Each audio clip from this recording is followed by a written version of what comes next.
So Evan Husney joining us now, executive producer, one of the co-creators of Vice TV's Dark Side of the Ring. You know, we love this series. We've had Evan on our show a couple times over the years, and they just started this week, 4-part series, Who Killed WCW? Vice TV, you can check it out. The first part premiered this week. Evan, thanks a lot for joining us. Appreciate it. And I guess I want to start with, what was your WCW fandom like? Were you a WWF kid or were you a WCW kid? That's a good question. Well, first off, thanks for having me. It's awesome to be back with you. WCW for me was huge when I was a kid. That was actually, during the late 90s, that was my preferred promotion out of the two. I started as a big WCW fan. I actually got back into it because of the very classic, N64 games that had come out at the time. I was big into the N64, and those WCW NWO games were everything back then. And that sort of got me back into wrestling. I was into wrestling when I was a little kid. I was, young Hulk maniac and so on and so forth. Everyone goes through that period where they lose it for a couple years. Every wrestling fan does that. Yep, exactly. So I came back around to it right when it started heating up again in the late 90s, and it was WCW for me. Also because I'm from Minneapolis, Minnesota, and Nitro came through all the time back then. So my dad would take me to the Nitro shows at the Target Center. So I must have saw like half a dozen of those back in the prime time zone of the late 90s. So I have a lot of affection for WCW and NWO, all that stuff. It's a huge part of my childhood. So I think that played a huge part into wanting to do this. Was in part because of that, and also because of Guy Evans' book Nitro, which I had read for the first time a few years ago. And what many people feel like was a well-trodden territory for a story, something that's been told many times before. Once you read that book, you realize just how much more to the story there actually is, because WWE for many years has sort of written the history of what happened at WCW. They are the victors of the Monday Night War, so the victors shall write history. But Guy Evans' book really, illuminated a lot of things, especially with this sort of dysfunctional relationship between Turner Broadcasting and WCW, sort of how this company from within was sort of its own worst enemy.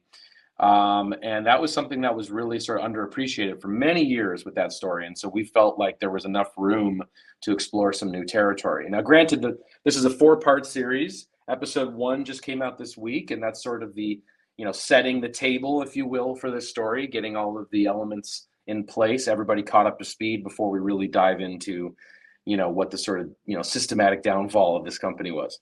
So it's 4 one-hour episodes on Vice TV. Did you have to pack it into the 4 episodes, or were you granted 4 episodes because, we have so much story to tell? Yeah, it was really tough to figure out, what the best format for the show was. We knew it couldn't be 1 or 2 episodes. That would be impossible. There was a lot of talk. Actually, the genesis of this idea originated as a podcast, which is kind of fun. We were flirting with the idea of launching sort of a Dark Side of the Ring podcast series that would sort of look at stories that were, too big to tell on the TV show. And this was the idea. Maybe we could do a big WCW deep dive, 10 episodes for a podcast or something. But then when Vice and $7 Productions, Dwayne Johnson's company, wanted to partner with us again on something, we were in that WCW headspace. We're like, what about WCW? And then it was kind of off to the races. I'd say late last year, we were sort of sketching out how we could tell the story and how many episodes we'd need to do it.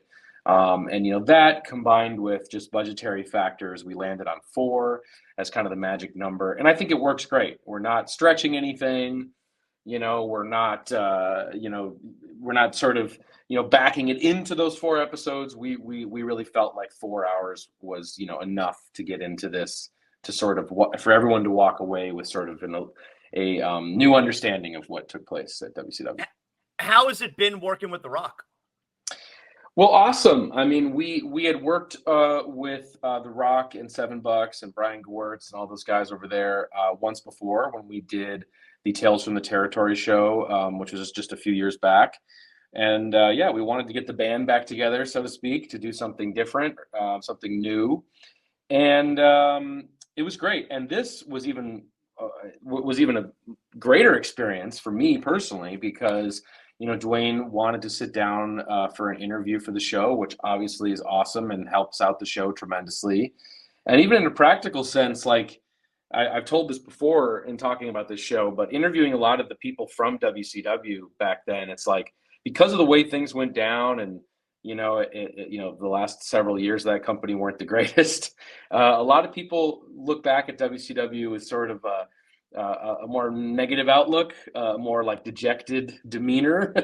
So it was kind of hard to get enthusiasm out of people about talking about when WCW was great and when they did great things.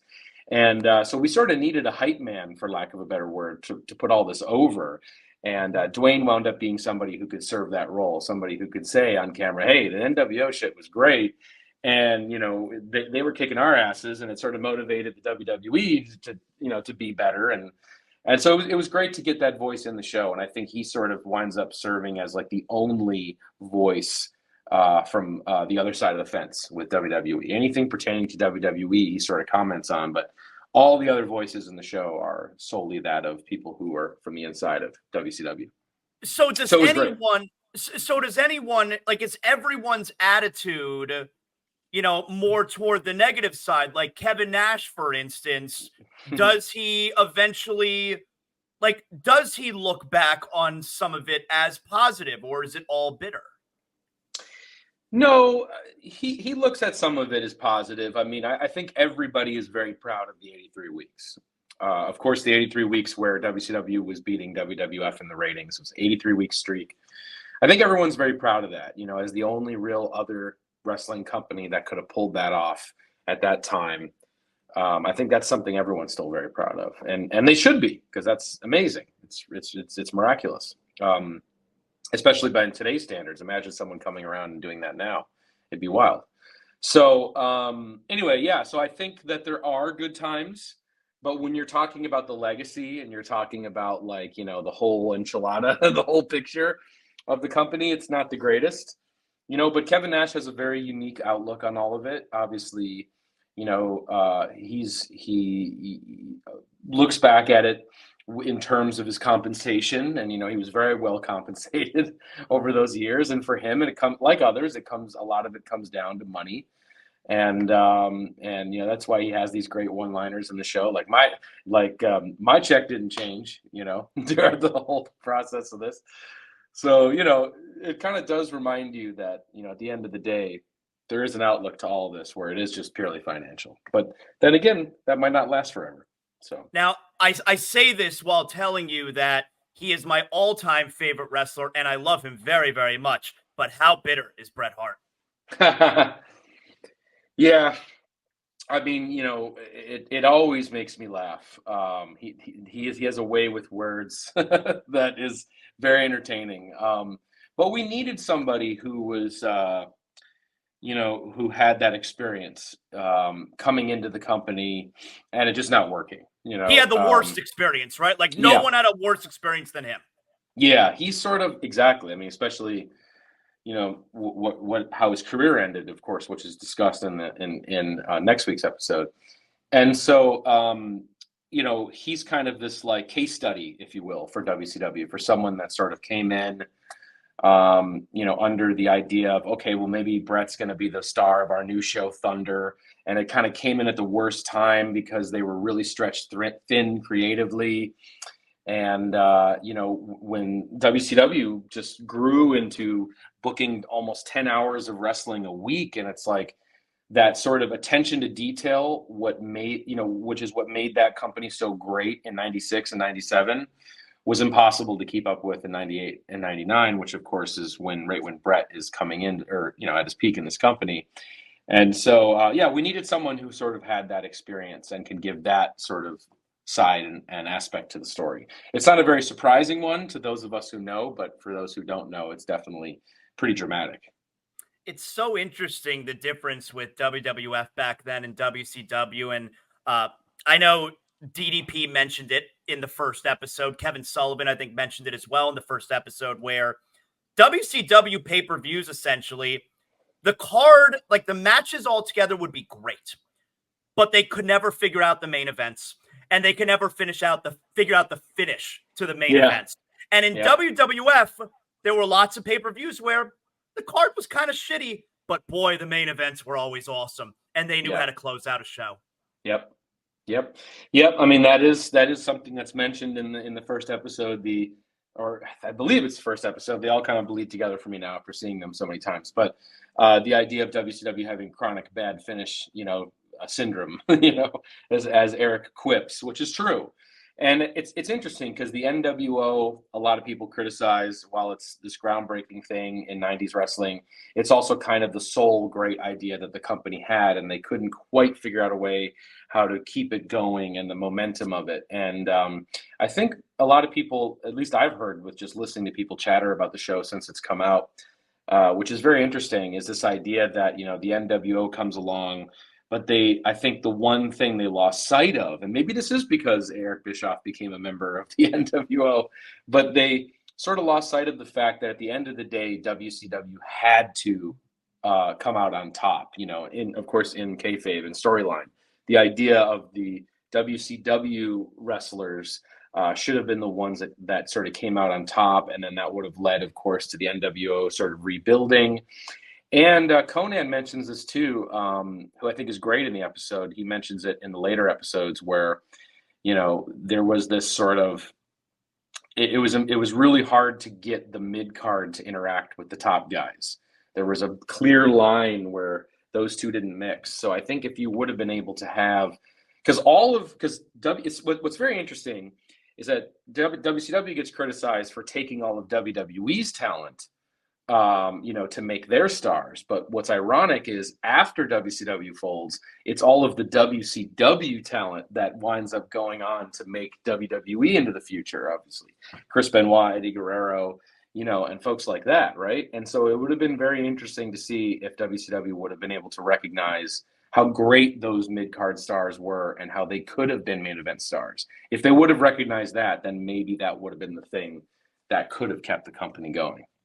So throughout the series, like when we're done with the 4 parts, how many different theories as to who or what killed WCW do we wind up landing upon? Yeah, I mean, there's a very loose format to the show. I wouldn't say that it's like each episode like features one main suspect, if you will, but it's kind of in that. It's kind of a loose format of this, where the first episode obviously focuses heavily on Eric and setting up all the stakes for the rise of the company. Episode 2 is where things start, with Hulk Hogan sort of come in a little bit more in his creative control clause, and also setting up how the first of 2 mergers that happen, corporate mergers between Time Warner and, first it's Time Warner and then it's eventually AOL, and how that sort of affects WCW as a company. And then episode 3 really gets into, Eric being, he's removed from the company and then replaced with Vince Russo, who comes in as sort of WWE's like secret weapon, quote unquote, everybody thought at the time. And he comes in to sort of try to right that ship and is ultimately unable to. And then episode 4 sort of gets into a lot of the corporate sort of cloak and dagger, conspiracy theories, if you will, in terms of, okay, this company is going down in flames. Who's going to save it? And how are we going to save it? And then it sort of gets into the race to save it, and various unsuccessful attempts to do so. But then, obviously, it's interesting seeing the fan reaction to these episodes and to what people think the show is going to cover, because yes, like there is an individual, like almost kind of a faceless corporate individual who effectively pulled the plug on WCW. And you could say, like, yeah, if you're going to be super one-to-one, like, yeah, that's the person that killed it. Sure, like actually physically killed it. But obviously there's so many factors going into different business decisions and individual, just basic decisions that individuals made. The title, when it was first pitched to me, Who Killed WCW, which one of our producers came up with, it was fun and something we wanted to lean into. I think it's meant to be a little tongue in cheek, like a murder mystery versus like, okay, here's exactly the one person hiding behind this curtain who did it, but it's very interesting to see how there isn't a consensus. And that's something that you will see, that everybody really has a different perspective on who did it. And it's sort of left up at the end of the day to, after you've been presented with all the information and all the facts, to see that it's a very complicated web. Of course, I don't want to spoil anything, but it's very interesting to see the various perspectives as the show goes on. From your perspective, Evan, and essentially from a fan perspective, you look back at it now, and you don't have to rank them, but top 3 like regrettable moments. So not not Time Warner, not corporate stuff. Although I guess the corporate stuff eventually bleeds into storyline and in the ring in some aspects. But if I were to give you, top 3 most regrettable television moments or creative decisions, what would you probably say?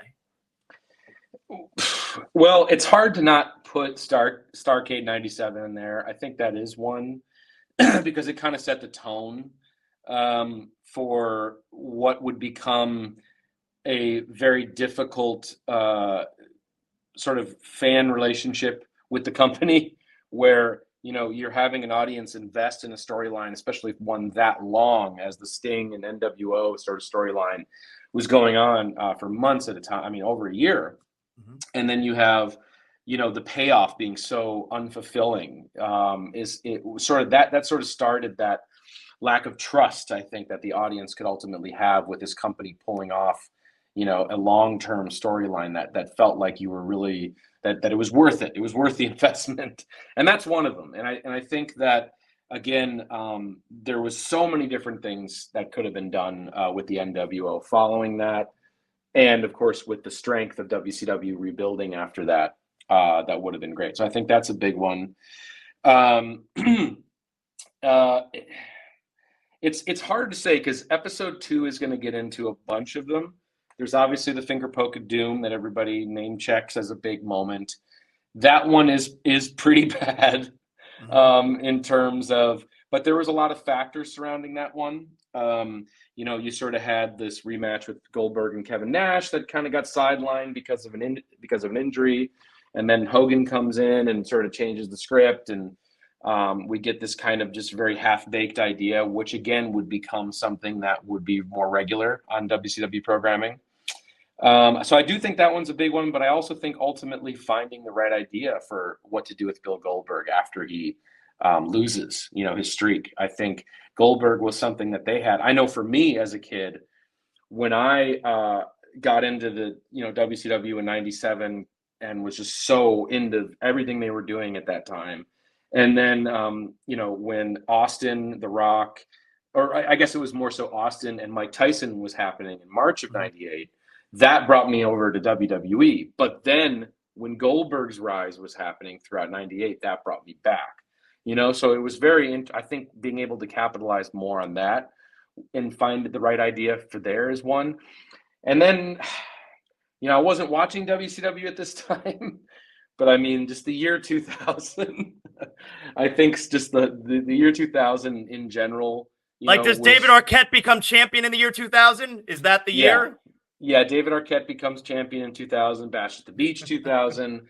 And it's just, by that time, the company is just completely, I think any sort of faith that anybody had left was gone by that point. And that if this company was ever going to turn the ship around. So that's just off the top of my head. How cool was it, by the way, hearing these, the actual participants rehash? And we've all, look, you're a huge pro wrestling fan. I'm a huge pro wrestling fan. We've heard it dozens of times. But to have it told to you, to your face, from actual participants, the formation of the NWO, how cool is that?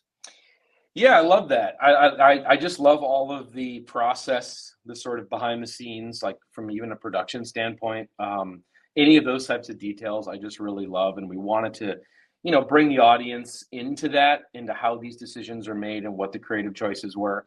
Look, I mean, going back to, again, a story we've all heard, but, for us hardcore wrestling fans, but that sort of lawn dart moment when Kevin Nash launches Rey Mysterio into the production truck, that's really cool because you're really seeing something where every participant in that story is super invested and super inspired to do something quite groundbreaking, which I think is great. I think that's the key to having a great, pro wrestling company where everything's firing on all cylinders.